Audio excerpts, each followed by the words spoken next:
несчастный случай болгондо эң биринчи эле жумуш берүүчү билдирүү жибериш керек да, сообщение.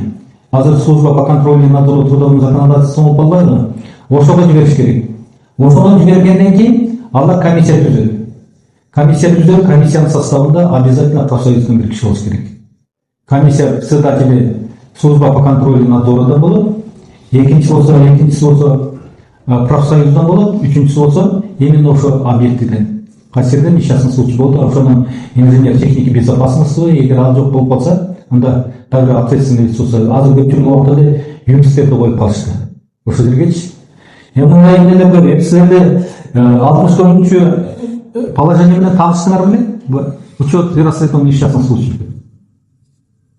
Ошо эгерде эмнетпесеңер, мен мында подробно бүт баарын айтып олтурсам, бул жерде аябай көп эмне. Мен силерге үстүртөнүн айтып кетейин. Обязательно расследовать этип бүткөндөн кийин акт ТНА-ден түзүлөт. Акт ТНА-ден түзүлөт.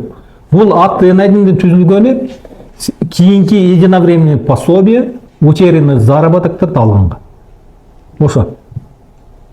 Эгерде инвалид болуп же каза болуп артында иждивенец болуп калса, ошол иждивенецтер, например, балдары болуп туруп 18 жашка чыкканга чейин алат. Же болбосо высшее учебное заведениеде окуп атса 23 жашка чейин алат. Аялы да иждивенка болсо ал өмүр бою алат. Ошол мындай кылат да, например, 30 миң болсун. Аялы анан бир баласы бар экен. 30 миңди 3-кө бөлөт, 10 миң доля погибшийдин долясы 10 миң кетет, 20 миң тиги экөөнө калат. 20 миң калат, тиги баласы 18-ге чыгат, 18-ден кийин эгерде высшее учебное заведениеде окуса справканы алып келет, 23 жашка чейин баласына да төлөнөт, 23 жаштан кийин уже баласы да чыгып кетет, аялына өмүр бою төлөнөт. Фирма төлөйт.